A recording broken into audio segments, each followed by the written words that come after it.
عروہ بن زبیر نے خبر دی کہ ام المومنین حضرت عائشہ رضی اللہ تعالی عنہا نے فرمایا کہ جب مؤذن صبح کی دوسری اذان دے کر چپ ہوتا تو رسول اللہ صلی اللہ علیہ وسلم کھڑے ہوتے اور فرض سے پہلے 2 رکعت سنت فجر ہلکی پھلکی ادا کرتے۔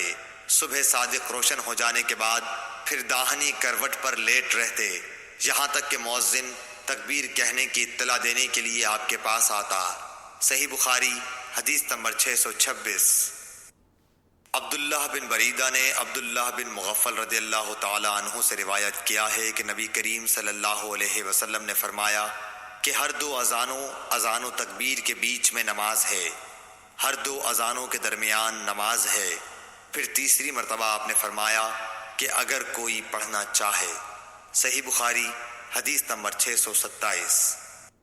معلی بن سعد اسد بصری نے بیان کیا، کہا ہم سے وہیب بن خالد نے ابو ایوب سے بیان کیا، انہوں نے ابو قلابہ سے مالک بن حویرث صحابی سے کہا کہ میں نبی صلی اللہ علیہ وسلم کی خدمت میں اپنی قوم بنی لیس کے چند آدمیوں کے ساتھ حاضر ہوا اور میں نے آپ کی خدمت شریف میں 20 راتوں تک قیام کیا۔ آپ بڑے رحم دل اور ملنسار تھے۔ جب آپ نے ہمارے اپنے گھر پہنچنے کا شوق محسوس کر لیا تو فرمایا کہ اب تم جا سکتے ہو، وہاں جا کر اپنی قوم کو دین سکھاؤ اور سفر میں نماز پڑھتے رہنا۔ جب نماز کا وقت آ جائے تو تم میں سے ایک شخص اذان دے اور جو تم میں سب سے بڑا ہو وہ امامت کرائے۔ صحیح بخاری حدیث نمبر 628۔ حضرت ابو ذر غفاری رضی اللہ تعالی عنہ سے روایت ہے، انہوں نے کہا کہ ہم نبی کریم صلی اللہ علیہ وسلم کے ساتھ ایک سفر میں تھے۔ مؤذن نے اذان دینی چاہی تو آپ نے فرمایا ٹھنڈا ہونے دے۔ پھر مؤذن نے اذان دینی چاہی تو آپ نے فرمایا کہ ٹھنڈا ہونے دے۔ پھر مؤذن نے اذان دینی چاہی تو آپ نے پھر یہی فرمایا کہ ٹھنڈا ہونے دے، یہاں تک کہ سایہ ٹیلوں کے برابر ہو گیا۔ نبی کریم صلی اللہ علیہ وسلم نے فرمایا کہ گرمی کی شدت دوزخ کی بھاپ سے پیدا ہوتی ہے۔ صحیح بخاری حدیث نمبر 629۔ مالک بن حویرث نے کہا کہ 2 شخص نبی کریم صلی اللہ علیہ وسلم کی خدمت میں آئے، یہ کسی سفر میں جانے والے تھے۔ آپ نے ان سے فرمایا کہ دیکھو، جب تم سفر میں نکلو تو نماز کے وقت راستے میں اذان دینا، پھر اقامت کہنا، پھر جو شخص تم میں عمر میں بڑا ہو وہ نماز پڑھائے۔ صحیح بخاری حدیث نمبر 630۔ مالک بن حویرث نے بیان کیا کہ ہم نبی کریم صلی اللہ علیہ وسلم کی خدمت اقدس میں حاضر ہوئے، ہم سب ہم عمر اور نوجوان ہی تھے۔ آپ کی خدمت مبارک میں ہمارا 20 دن اور رات قیام رہا۔ آپ بڑے ہی رحم دل اور ملنسار تھے۔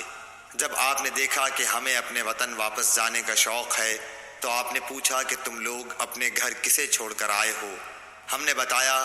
پھر آپ نے فرمایا کہ اچھا، اب تم اپنے گھر جاؤ اور ان گھر والوں کے ساتھ رہو اور انہیں بھی دین سکھاؤ اور دین کی باتوں پر عمل کرنے کا حکم کرو۔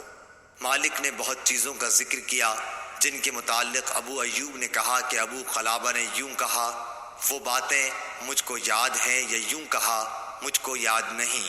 اور آن حضرت صلی اللہ علیہ وسلم نے فرمایا کہ اسی طرح نماز پڑھنا جیسے تم نے مجھے نماز پڑھتے ہوئے دیکھا ہے، اور جب نماز کا وقت آ جائے تو کوئی ایک اذان دے اور جو تم میں سب سے بڑا ہو وہ نماز پڑھائے، بشرطے کہ وہ قرآن شریف اور طریقہ نماز و امامت جانتا ہو۔ صحیح بخاری حدیث نمبر 631۔ نافع نے بیان کیا کہ عبداللہ بن عمر رضی اللہ تعالی عنہ نے ایک سرد رات میں مقام زجنان پر اذان دی، پھر فرمایا کہ لوگوں اپنے اپنے ٹھکانوں میں نماز پڑھ لو، اور ہمیں آپ نے بتلایا کہ نبی کریم صلی اللہ علیہ وسلم مؤذن سے اذان کے لیے فرماتے اور یہ بھی فرماتے کہ مؤذن اذان کے بعد کہہ دے کہ لوگوں اپنے ٹھکانوں میں نماز پڑھ لو۔ یہ حکم سفر کی حالت میں یا سردی یا برسات کی راتوں میں تھا۔ صحیح بخاری حدیث نمبر 632۔ عون بن ابی جحیفہ سے روایت ہے کہ میں نے رسول کریم صلی اللہ علیہ وسلم کو ابطح میں دیکھا کہ بلال حاضر ہوئے اور آپ کو نماز کی خبر دی۔ پھر بلال برچھی لے کر آگے بڑھے اور اسے آپ کے سامنے بطور سترہ مقام ابطح میں گاڑ دیا، اور آپ نے اس کو سترہ بنا کر نماز پڑھائی۔ صحیح بخاری حدیث نمبر 633۔ محمد بن یوسف فریابی نے بیان کیا، کہا کہ ہم سے سفیان سوری نے عون بن ابی جحیفہ سے بیان کیا، انہوں نے اپنے باپ سے کہ انہوں نے بلال رضی اللہ تعالیٰ عنہ کو اذان دیتے ہوئے دیکھا، وہ کہتے ہیں میں بھی ان کے ساتھ ادھر ادھر منہ پھیرنے لگا۔ صحیح بخاری حدیث نمبر 634۔